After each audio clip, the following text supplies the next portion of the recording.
ఉలాపూర్. ఇది ప్రకృతి ఒడిలో ఉన్న ఒక అందమైన పల్లెటూరు. ఈ గ్రామం నదీ తీరాన ఉన్నది. ఈ గ్రామంలో నీలిమందు ఫ్యాక్టరీ ఉన్నది. ఇది ఒక మారుమూల గ్రామం. ఈ గ్రామానికి పోస్టాఫీస్ లేదు. ప్రభుత్వం ప్రజల కోసం ఒక కొత్త పోస్టాఫీస్ని ప్రారంభించింది. ఈ పోస్టాఫీస్కి పోస్టు మాస్టర్గా ఒక యువకుడిని నియమించింది. ఈ యువకుడు కలకత్తాలో పుట్టి పెరిగిండు. తన చదువు మొత్తం కూడా కలకత్తాలో చదువుకున్నాడు. ఉద్యోగం చేయడానికి మొట్టమొదటిసారిగా మారుమూల గ్రామమైన ఉలాపూర్కి అతను రావాల్సి వచ్చింది. పోస్ట్ మాస్టర్ ఉలాపూర్లో ఉండలేకపోతున్నాడు. అతనికి ఉలాపూర్లో తన జీవితం నీటి నుండి బయటికి వచ్చిన చేపపిల్ల జీవితంలాగా అనిపిస్తున్నది. అతను పనిచేసే పోస్టాఫీస్ ఒక పూరిల్లు లాంటి భవనంలా నడుస్తున్నది. ఈ భవనంలోనే పోస్టు మాస్టర్ నివాసం ఉంటున్నాడు. పోస్టాఫీస్ పక్కన నీలిమందు ఫ్యాక్టరీ ఉన్నది. ఆ ప్రాంతం చుట్టూ దట్టమైన అడవి ఉన్నది. అక్కడి వాతావరణం చాలా ఆహ్లాదకరంగా ఉన్నది. నీలిమందు ఫ్యాక్టరీలో పనిచేసే ఉద్యోగులు ఇంకా కార్మికులు పోస్టాఫీస్ ముందు నుండే నడుచుకుంటా ప్రతిరోజు ఫ్యాక్టరీకి వెళ్తారు. పోస్టు మాస్టర్ ఊరికి కొత్తవాడు అవడం వల్ల అతనికి ఎవరితో కూడా ఎక్కువ పరిచయం లేదు. కాబట్టి పోస్టు మాస్టర్ ఎవరితోనూ ఎక్కువగా మాట్లాడేవాడు కాదు. పోస్టు మాస్టర్ కొంతకాలంగా ఉలాపూర్లా తన విధులు నిర్వహిస్తున్నాడు. కాలం గడిచినా కొద్దీ పోస్టు మాస్టర్ అందరికీ సుపరిచితుడు అయిండు. కాకపోతే పట్టణంలో పుట్టి పెరిగినందువల్ల పోస్టు మాస్టర్ది కలుపుగోలు స్వభావం కాదు. ఎక్కువగా ఎవరితోనూ మాట్లాడేవాడు కాదు. తాను ఉలాపూర్లో ఉండవలసిన వ్యక్తిని కాదు అని పోస్టు మాస్టర్ అనుకుంటాడు. కానీ ఉద్యోగరీత్యా తను ఆ గ్రామంలో ఉండవలసి వస్తున్నది. తాను కలకత్తాలో తప్ప ఇంకెక్కడా కూడా ఉండలేను అని అనుకుంటున్నాడు. పోస్టు మాస్టర్కి వచ్చే జీతం చాలా తక్కువ. అతను తన వంట తనే చేసుకుంటాడు. అతనికి ఇంటి పని ఇంకా వంట పనిలా రతన్ అనే ఒక 12 ఏండ్ల అమ్మాయి సహాయం చేస్తున్నది. రతన్ ఒక అనాథ అమ్మాయి. తనకి ఇల్లు లేదు, తనకంటూ ఎవరూ లేరు. పోస్టు మాస్టర్ రతన్ని చేరదీసిండు. రతన్ పోస్టు మాస్టర్కి చేదోడు వాదోడుగా ఉంటది. పోస్టు మాస్టర్ ఇంట్లోనే రతన్ భోజనం చేస్తుంది. రతన్ పోస్టు మాస్టర్ని దాదాబాబు అని పిలుస్తుంది. పోస్టాఫీస్ పనివేళలు పూర్తయినాక సాయంత్రం పోస్టు మాస్టర్ తన గదిలో దీపం వెలుగులో కూర్చొని చదువుకుంటాడు. రతన్ వంటగదిలో ఏదైనా పని చేస్తూ ఉంటుంది. ప్రతిరోజు సాయంత్రం పోస్టు మాస్టర్ టీ కోసం రతన్ని పిలుస్తాడు. అప్పుడు రతన్ వంటగదిలో టీ పెట్టి అతని గదిలోకి తీసుకొని వస్తుంది. ప్రతిరోజు సాయంత్రం సరిగ్గా ఒకే సమయానికి పోస్టు మాస్టర్ రతన్ని టీ కోసం పిలుస్తాడు. రతన్ టీని తీసుకువచ్చి తనకి ఇచ్చిన తర్వాత తనతో మాట్లాడతాడు. రతన్ని తన బాల్యం గురించి అడుగుతాడు. తన తల్లిదండ్రులు తనని ఎట్లా చూసుకునేవాళ్ళు అని అడుగుతాడు. ప్రతిరోజు తనకి గుర్తున్నంత వరకు తన బాల్యంలోని విషయాలని పోస్టు మాస్టర్కి రతన్ చెప్తుంది. తన తల్లిదండ్రులు తనని ప్రేమగా చూసుకునేవాళ్ళు అని చెప్తుంది. ప్రత్యేకంగా తన తండ్రి గురించి చెప్తుంది.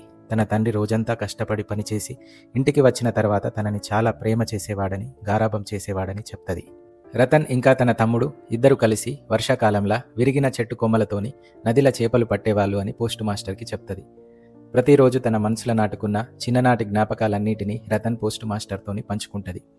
పోస్టు మాస్టర్ ఇంకా రతన్లు ప్రతిరోజు సాయంత్రం ఇట్లా మాట్లాడుకునేవాళ్ళు. ఈ మాటలతోని రాత్రి అయ్యేది. ఒక్కోసారి పోస్టు మాస్టర్ అలసట వల్ల, నిద్ర వల్ల వంట చేయలేకపోయేటోడు. ఉదయం వండిన కూర ఉండేది. అట్లాంటప్పుడు రతన్ వంట చేసేది, చపాతీలని చేసేది. ప్రతిరోజు రాత్రి పోస్టు మాస్టర్ ఇంకా రతన్ ఇద్దరూ కలిసి భోజనం చేస్తారు. భోజనం చేస్తూ పోస్టు మాస్టర్ రతన్కి తన కుటుంబం గురించి, తన తల్లిదండ్రుల గురించి, తన తమ్ముడి గురించి, ఇంకా తన అక్క గురించి చెప్తాడు. పోస్టు మాస్టర్ తన కుటుంబం గురించి రతన్కి చెప్తుంటే తను ఆసక్తిగా వింటది. ఆసక్తిగా వింటూ పోస్టు మాస్టర్ తల్లిదండ్రులని తన తల్లిదండ్రులుగా, అతని కుటుంబ సభ్యుల్ని తన కుటుంబ సభ్యులుగా రతన్ భావించుతుంది. ఇట్లా రతన్కి పోస్టు మాస్టర్తోని, అతని కుటుంబ సభ్యులతోని విడదీయరాని అనుబంధం ఏర్పడింది. పోస్టు మాస్టర్ తన ఇంటికి, తన కుటుంబ సభ్యులకి దూరంగా ఒక మారుమూల గ్రామంలో ఉంటున్నాడు. తన ఇంటి మీద, తన కుటుంబ సభ్యుల మీద బెంగ పెట్టుకుని ఉలాపూర్ గ్రామంలో కష్టంగా తన విధులు నిర్వహిస్తున్నాడు. రతన్కి తనకంటూ ఇల్లు లేదు, తల్లిదండ్రులు లేరు, తనకు నా అనేవాళ్ళు ఎవరూ లేరు. తనకి పోస్టు మాస్టర్ కుటుంబ సభ్యులతో ముఖపరిచయం లేకున్నా వాళ్ళ గురించి అతను చెప్తుంటే వాళ్ళని తన సొంత కుటుంబ సభ్యులుగా భావించుతున్నది. పోస్టు మాస్టర్కి మధ్యాహ్నం ఖాళీ సమయం ఉంటుంది. ఆ సమయంలో రతన్కి తాను చదవడం, రాయడం నేర్పిస్తాడు. ఈ విధంగా పోస్టు మాస్టర్ జీవితం ఉలాపూర్లో గడుస్తున్నది. అది వర్షాకాలం. ఊరిలో వర్షాలు కుండపోతగా కురుస్తున్నాయి. ఊరిలో ఉన్న వాగులు, వంకలు, చెరువులు పొంగి పొర్లుతున్నాయి. నదీ తీర ప్రాంతం కాబట్టి ఊరంతా జలమయం అయింది. బయటికి ఎటు వెళ్ళినా పడవల వెళ్లాల్సిన పరిస్థితి ఉన్నది. అసలైతే ప్రతిరోజు సాయంత్రం సరిగ్గా ఒకే సమయానికి పోస్టు మాస్టర్ రతన్ని టీ కోసం పిలుస్తాడు. కానీ ఆ రోజు పోస్టు మాస్టర్ రతన్ని పిలవలేదు. గదిల నుండి టీ కోసం పిలుపు రాకపోవడంతోని రతన్ ఆందోళన చెందింది. గదిలకి వెళ్ళి చూసింది. పోస్టు మాస్టర్ తన పడక మీద పడుకొని ఉన్నాడు. అతను నిద్రపోతున్నాడు అని రతన్ అనుకున్నది. కానీ అంతలనే పోస్టు మాస్టర్ రతన్ని నీరసంగా పిలిచిండు. అప్పుడు పోస్టు మాస్టర్ అనారోగ్యంగా ఉన్న విషయం రతన్కి తెలిసింది. రతన్ పోస్టు మాస్టర్ నుదుటి మీద చేయి వేసి చూసింది. తనకి జ్వరం తీవ్రంగా ఉన్నది. పోస్ట్ మాస్టర్ చాలా నీరసంగా, తీవ్రమైన జ్వరంతోని దయనీయ పరిస్థితిలో ఉన్నాడు. తనని చూసుకోవడానికి రతన్ తప్ప ఎవరూ లేరు. తన ఇంటికి, తన కుటుంబానికి దూరంగా మారుమూల గ్రామంలా తీవ్రమైన జ్వరంతోని పోస్ట్ మాస్టర్ బాధపడుతున్నాడు. రతన్ చిన్ని చేతులు తన నుదుటిని తాకినాయి. రతన్ చేతి స్పర్శ ఇంకా తన చేతి గాజుల చప్పుడు తనకి ఓదార్పునిచ్చినట్లుగా అనిపించింది. పోస్ట్ మాస్టర్కి రతన్ చేతి స్పర్శ తన తల్లి చేతి స్పర్శలాగా అనిపించింది. తాను ఉన్న పరిస్థితిలా తన తల్లి కానీ, తన సోదరి కానీ తనతో ఉంటే బాగుండు అని పోస్ట్ మాస్టర్ అనుకున్నాడు. ఆ స్థానాన్ని రతన్ భర్తీ చేసింది. పోస్ట్ మాస్టర్కి రతన్ ఒక చిన్నపిల్లలాగా కాకుండా తన తల్లిలాగా కనిపించింది. అతన్ని రతన్ కంటికి రెప్పలాగా చూసుకుంటున్నది. పోస్ట్ మాస్టర్కి చికిత్స కోసం ఊరిలోని డాక్టర్ని రతన్ తీసుకొని వచ్చింది. సమయానికి మాత్రలు అందిస్తూ, ఆహారం ఇంకా నీళ్లు అందిస్తూ కన్నతల్లిలాగా రతన్ పోస్ట్ మాస్టర్ని చూసుకుంటున్నది. తన ఆరోగ్యం బాగయ్యేదాకా రతన్ నిద్రపోకుండా పోస్ట్ మాస్టర్ మంచం పక్కనే కూర్చొని అతని ఆరోగ్యాన్ని కంటికి రెప్పలాగా కనిపెట్టుకుంటా ఉన్నది. కనీసం రోజుకి 100 సార్లు పోస్ట్ మాస్టర్ని తన ఆరోగ్యం ఎట్లా ఉంది అని అడుగుతున్నది. చాలా రోజుల తర్వాత పోస్ట్ మాస్టర్ ఆరోగ్యం కుదుటపడింది. కానీ జ్వరంతోని అతను చాలా బలహీనపడ్డాడు. అతని ఆరోగ్యం కుదుటపడడంతోని రతన్ మనస్సు కూడా కుదుటపడింది. పోస్ట్ మాస్టర్కి అనిపించింది, తాను తన ఇంటికి, తన కుటుంబ సభ్యులకి దూరంగా ఉండడం వల్ల తనకి ఇట్లాంటి పరిస్థితి వచ్చింది అని అనుకున్నాడు. ఇట్లాంటి పరిస్థితి తనకి జీవితంలో ఇంకొకసారి ఎదురు కావద్దు అని అతను అనుకున్నాడు. తన ప్రాణాలని పణంగా పెట్టి తన కుటుంబానికి దూరంగా ఉలాపూర్లో పనిచేయడం సరికాదని పోస్ట్ మాస్టర్ అనుకున్నాడు. అనుకున్నదే తడవుగా కలకత్తాలో ఉన్న తన హెడ్ ఆఫీస్కి అతను ఉత్తరం రాసిండు. తాను కుటుంబానికి దూరంగా ఉన్నాను అనే కారణాన్ని చూపిస్తూ పోస్ట్ మాస్టర్ ఉత్తరం ద్వారా హెడ్ ఆఫీస్కి ట్రాన్స్ఫర్ కోసం దరఖాస్తు చేసుకున్నాడు. జ్వరం తగ్గి ఆరోగ్యం కుదుటపడ్డ తర్వాత పోస్ట్ మాస్టర్ ప్రవర్తనలో మార్పు వచ్చింది. తాను కొన్ని రోజులుగా రతన్ని ప్రతిరోజు సాయంత్రం టీ కోసం పిలిచే సమయానికి పిలవడం లేదు. రతన్తోని సాయంత్రం అంతకు ముందులాగా మాట్లాడటం లేదు. మధ్యాహ్న సమయంలో పోస్ట్ మాస్టర్ రతన్కి చదువు చెప్పడం లేదు. రాత్రి భోజన సమయంలో కూడా అతను రతన్తోని సరిగా మాట్లాడడం లేదు. హెడ్ ఆఫీస్ నుండి తన ఉత్తరానికి రావాల్సిన బదులు కోసం అసహనంగా ఎదురు చూస్తున్నాడు. ఈ క్రమంలో పోస్ట్ మాస్టర్ రతన్తోని అంతకు ముందులాగా మాట్లాడటం లేదు. చాలా రోజులు ఇట్లా గడిచినాయి.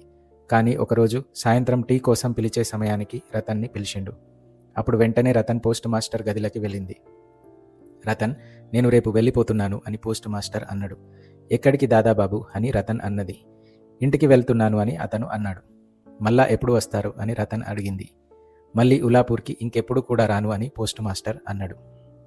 రతన్ అతన్ని ఇంకేమీ అడగలేదు. కానీ పోస్ట్ మాస్టర్ రతన్కి చెప్తున్నాడు, తాను కలకత్తాకి దగ్గరి ప్రాంతానికి ట్రాన్స్ఫర్ అప్లికేషన్ పెట్టుకున్నాను అని, ఆ అప్లికేషన్ని హెడ్ ఆఫీస్ వాళ్ళు రిజెక్ట్ చేశారు అని, అందుకోసం తాను తన ఉద్యోగానికి రాజీనామా చేసి తన సొంత ఊరికి వెళ్తున్నాను అని పోస్ట్ మాస్టర్ రతన్కి చెప్పిండు. ఇట్లా అతను చెప్పిన తర్వాత ఇద్దరూ కూడా చాలాసేపు నిశ్శబ్దంగా ఉన్నారు. ఆ రోజు రాత్రి వర్షం పడుతున్నది.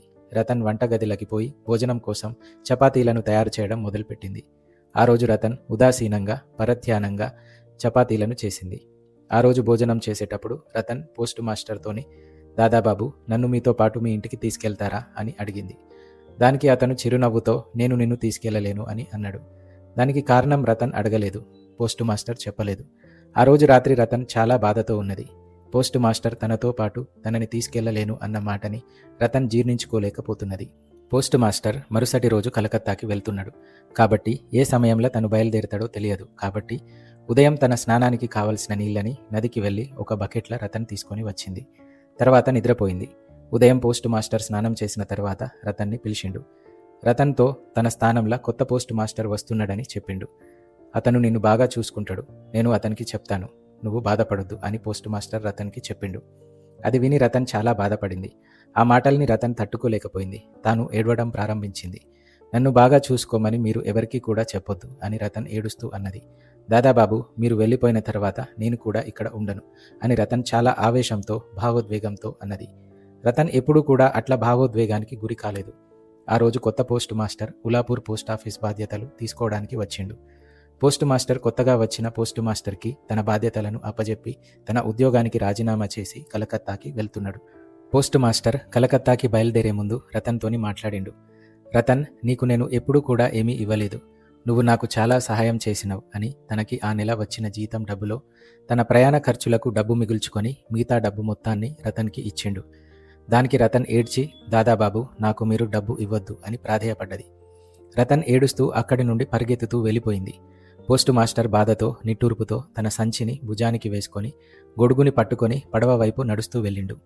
పోస్టు మాస్టర్ పడవ ఎక్కిన తర్వాత తన ప్రయాణం మొదలైంది.